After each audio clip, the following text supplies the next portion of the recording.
Moin Moin Freunde, ganz kurzer Einspieler. Holy hat ein neues Probierpaket am Start und da könnt ihr sehr gerne mal vorbeischauen wie Schielaugen. Und zwar sind hier sehr viele coole neue Sorten mit am Start, falls ihr diese mal probieren wollt. Unter anderem Raspberry Raptor, Citrus Cobra, Strawberry Shark, Lions Lemonade, der Piranha, Cactus Camel oder Gorillas Grape. Schmecken sehr viele sehr geil von, sind viele meiner Lieblingssorten mit dabei. Könnt ihr sehr gerne mal ausprobieren. Oder eventuell habt ihr das alte Probierpaket schon mal probiert und jetzt sind hier sehr viele neue Sachen mit am Start, die ihr auch mal probieren wolltet. Sehr gerne mal auschecken. 24,99 mit dem Code DORZA5 spart ihr euch 5 Euro beim Einkauf, das heißt, ihr bezahlt 20 Euro und kriegt sogar noch einen Shaker dazu. Also das ist ziemlich nice, das Ganze für alle Leute, die sehr gerne mal das ausprobieren wollen. Jetzt ist der perfekte Zeitpunkt. Moin Moin, hallo und herzlich willkommen zu einem neuen Video hier auf meinem Kanal. Und heute gibt es hier eine Runde Shakes and Fidget. Ich hatte ja letztes Mal zusammen mit dem Basin Video aufgenommen gehabt und der hatte mich auf eine Idee gebracht, mal wieder ins Forum zu schauen, denn dort gibt es die Kategorie Informationen oder Ideen und Vorschläge und da hatte ich früher mal ein paar Vorschläge und halt Ideen mal rausgefischt und das als Idee quasi weiterverarbeitet und da habe ich mir gedacht, okay, da kann man mal wieder reinschauen, was gibt es denn da so Neues, Interessantes vielleicht, was man so zeigen könnte. Und ein Beitrag ist mir da auf jeden Fall aufgefallen und hängen geblieben im Kopf, wo ich sagen könnte, okay, das könnte man mal im Video zeigen und mal vorschlagen, was ihr dazu sagt als kommendes Event in der Zukunft, vielleicht in Shakes and Fidget und wie so euer Feedback auf die Idee ist, beziehungsweise welche Vorschläge und Verbesserungen ihr eventuell noch hättet. Und ich bin immer bereit und offen, ich lese das immer sehr gerne durch, falls ihr irgendwelche Vorschläge oder Ideen haben solltet, was mal in Shakes and Fidget rein sollte, was eventuell noch fehlt, was geändert werden sollte, aber primär, welche neuen Ideen in Shakes and Fidget reinkommen sollten, Community-Ideen, schreibt mir das gerne in die Kommentare. Ich lese mir das sehr gerne alles durch und eventuell ist da auch die ein oder andere gute Idee dabei, die man vielleicht sogar weiterleiten kann. Ja, aber in diesem Video soll es jetzt erstmal um die Idee vom lieben Strider gehen. Und zwar hat er die, ich habe schon wirklich sehr lange nicht mehr im Forum geschaut, hat er die Idee 2021 gepostet, also ist wirklich schon ein paar Tage her, sag ich mal. Ne? Und die Idee an sich fand ich vom Grundprinzip her sehr nice und ich habe da sogar schon eigene Vorschläge oder Anpassungen, wie man das Ganze noch richtig ins Game reinbauen könnte. Ja, aber gucken wir zuerst mal, was der liebe Strider hier zu schreiben hat. Entschuldigung im Voraus für Google Translator, der Strider ist ja Amerikaner, obwohl es jedes Jahr besser wird. Ich habe dies im internationalen Forum und im Discord geteilt und es hat eine gute Rückmeldung erhalten. Ich würde es gerne mit dem deutschen Forum für zusätzliches Feedback teilen. Je mehr Leute wir haben, die Feedback geben, hilft, den Vorschlag zu verfeinern und zu reifen. Seit geraumer Zeit versuche ich mir einen optimalen Vorschlag auszudenken, der alle NPCs im Spiel nutzen kann. Das war die beste Idee, die mir bisher eingefallen ist. Ja, also es geht darum, halt wirklich aus jedem NPC Nutzen zu ziehen. Sei es ihr selbst, eure Begleiter, ja, eure Pets, die ja auch für euch kämpfen, oder eventuell sogar die Festung, die auch mit reinspielen kann. Ne? Es gibt viele Möglichkeiten und die Idee heißt Defend the Town. Ist ein tägliches Minispiel, in dem ein großer dunkler Lord seine Schergen entfesselt hat, um die Stadt anzugreifen. Sie müssen alle zusammenbringen, um die Stadt gegen den dunklen Lord zu verteidigen. Das ist erstmal so das Grundprinzip dahinter. Ne? Und das ist halt hier die Stadt. Finde ich persönlich ziemlich nice, muss ich sagen, dass man die Stadt Steinfels auch ein bisschen thematisch vielleicht thematisiert und die mit einbringt in Shakes and Fidget selbst, weil bisher hat zwar jedes Gebäude hier seine Bedeutung, aber es ist im Overlay doch ziemlich bedeutungslos, weil wir doch hier alle links nur die Tabs nutzen und die wenigsten sich hier im Overlay aufhalten, obwohl es eigentlich so schön ist immer hier, gerade auch zur Nebelzeit oder zur Winterzeit, wenn es hier schneit. Und es bietet quasi wirklich eine perfekte Opportunity, eine Stadt oder Festung aufzurichten und die auch zu nutzen. Man hat hier ja auch die Stadttore, die hier auch bewacht werden, natürlich von der Stadtwache. Es passt alles thematisch wirklich zu 100% zusammen.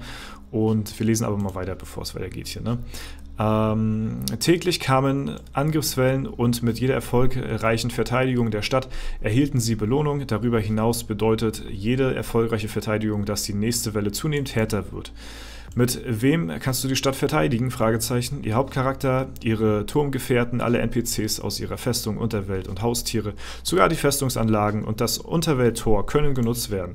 Ursprünglich dachte ich, dass dies ein guter Einzelspieler-Minispiel wäre, als Google-Übersetzer, aber es gab Vorschläge, es auch als Gilden-Minispiel und Server-Minispiel zu implementieren. Ich bin auch nicht dagegen, aber ich denke, es könnte in Phasen, erste Phase 1, zweite, 1 Spieler, 2 Gilde, 3 Server geliefert werden, um Probleme zu minimieren, anstatt alle 3 Versionen auf einmal zu veröffentlichen. Ich habe diese Idee absichtlich auf einem hohen Niveau belassen, um Player die kreative Freiheit gegeben, wie sie umsetzen möchten. Aber ich denke, als Minispiel wäre es eine hervorragende Ergänzung ohne viel zusätzlichen Aufwand. Sie könnten Monster, die sich bereits im Sammelalbum befinden, buchstäblich wiederverwenden, um nicht viele Grafikdesign-Dienste beauftragen zu müssen. Ja, das hat der Strider so geschrieben. Dann kam noch so als kleine Frage, alles in allem gefällt mir die Idee, dass man mit allen Einheiten gegen einen Superschurken kämpfen muss, aber wie genau stellst du dir das Minigame vor? Oder ist es letztendlich nur ein Ein-Klick-Kampf wie bei der Hydra? Mir fehlen hier irgendwie ein paar Details. Da hat er noch geschrieben, danke für die Antwort, das wollte ich Shakes überlassen, weil nur sie wissen, was funktionieren kann und was nicht. Ich würde denken, es wäre etwas ähnlich einem Dungeon oder Gilden-Dungeon. Es könnten Fortschritte wie die Hydra geben, aber ich weiß nicht, ob das im Sinne einer großen Schlacht sinnvoll wäre, denn normalerweise gewinnt oder verliert man. Ich denke, es wäre interessant, eine tägliche Angriffswelle zu haben, bei der jede Welle härter wird, bis sie schließlich die Bosswelle erreichen. Aber ich dachte, es wäre vielleicht am besten Player eine kreative Lizenz zu geben, wie sie die Dinge strukturieren möchten, zumal einige zukünftige Änderungen für 2022 noch nicht bekannt sind, ob sie funktionieren oder nicht. Nochmal danke für die. Also das ist natürlich schon ein bisschen länger her, das Ganze hier, ne? Und jetzt haben wir natürlich ist schon ein bisschen Zeit ins Lande gestrichen und die Möglichkeiten sind natürlich andere als damals und im Prinzip finde ich das Ganze gar nicht so verkehrt, dass man halt hier auch die Pets in die ganze Thematik auch ein bisschen mit einbeziehen kann, dass halt die für einen kämpfen so, ne, dass die Begleiter vielleicht auch ein bisschen mehr genutzt werden, weil dann würden die nachher auch ein bisschen mehr Sinn machen, ne, weil nachher im Late Game hast du hier kaum noch wirklich was von, also ja, außer halt eben noch ein paar letzte Dungeon-Gegner.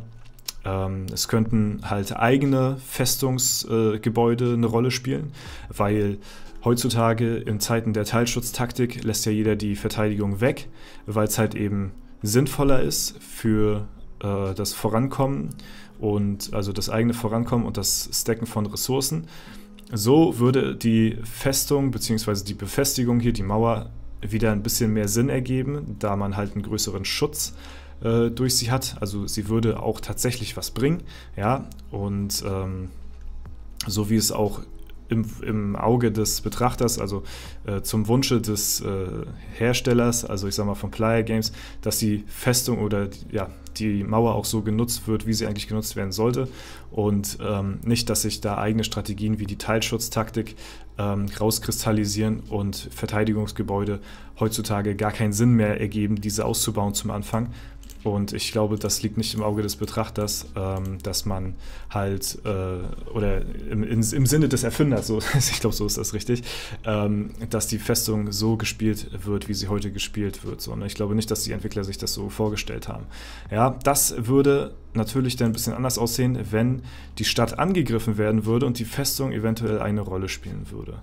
Ja, mein persönlicher Einfluss in diese Idee wäre es zum Beispiel, das Ganze nicht auf tägliche Angriffswellen irgendwie zu reduzieren, weil das finde ich ein bisschen too much, muss ich sagen, wenn man noch täglich neben seinen ganzen anderen Aufgaben, die man halt hier so hat, noch zusätzlich irgendwie noch Angriffswellen verteidigen muss und eventuell selbst noch angreifen muss und jeden Tag daran denken muss.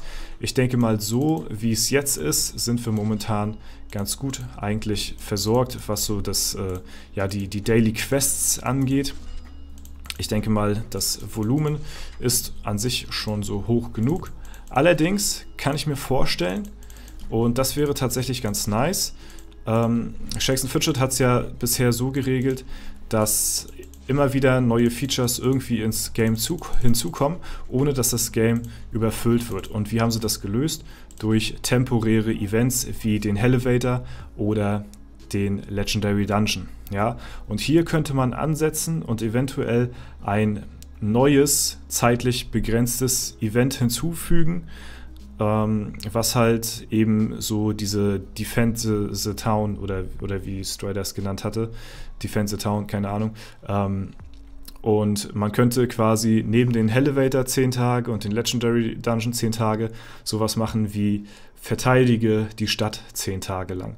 Und jeden Tag wird quasi die Welle der Angriffsmonster halt stärker und ihr müsst, und da ist halt wieder jetzt Interpretationsspielraum, entweder alleine als Held oder als Gilde oder, was ich persönlich noch cooler finden würde, als Server, ja, da ja jetzt auch die Server fusioniert werden und es nicht mehr so viele inaktive Server gibt, könnte quasi da auch jeder von irgendwo von profitieren.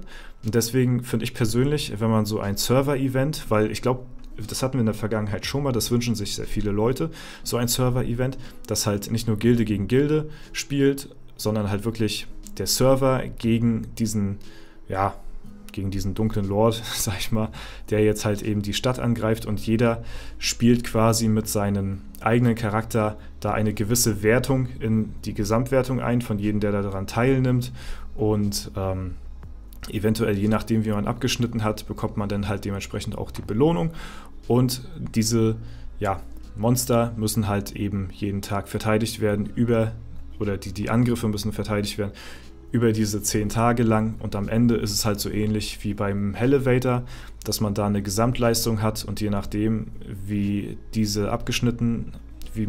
man da abgeschnitten hat, je nachdem ist dann halt eben auch die Vergütung und sowas, so oder so in der Art könnte ich mir vorstellen, dass es eventuell zu einem neuen, kurzzeitigen, temporären Event kommen könnte, neben dem Elevator und den Legendary Dungeon.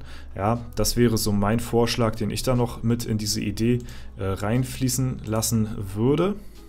Aber an der Stelle würde mich natürlich auch sehr gerne mal eure Meinung interessieren, was ihr dazu sagt, was ihr davon haltet. Seht ihr da eventuell Zukunft für so eine Idee? Und wenn ja, seid ihr damit zufrieden? Hört sich das cool an? Oder habt ihr eventuell noch Anregungen oder Verbesserungsvorschläge oder Ergänzungen für diese Idee oder feiert ihr das eventuell auch gar nicht?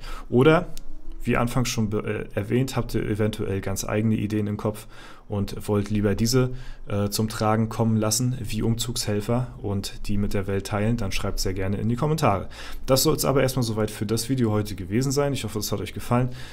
Wie gesagt, schreibt gerne einen Kommentar, lasst eine Bewertung da, wenn ihr wollt und ansonsten wünsche ich euch noch einen super schönen Tag. Vielen lieben Dank fürs Zuschauen, haut rein und bis zum nächsten Mal.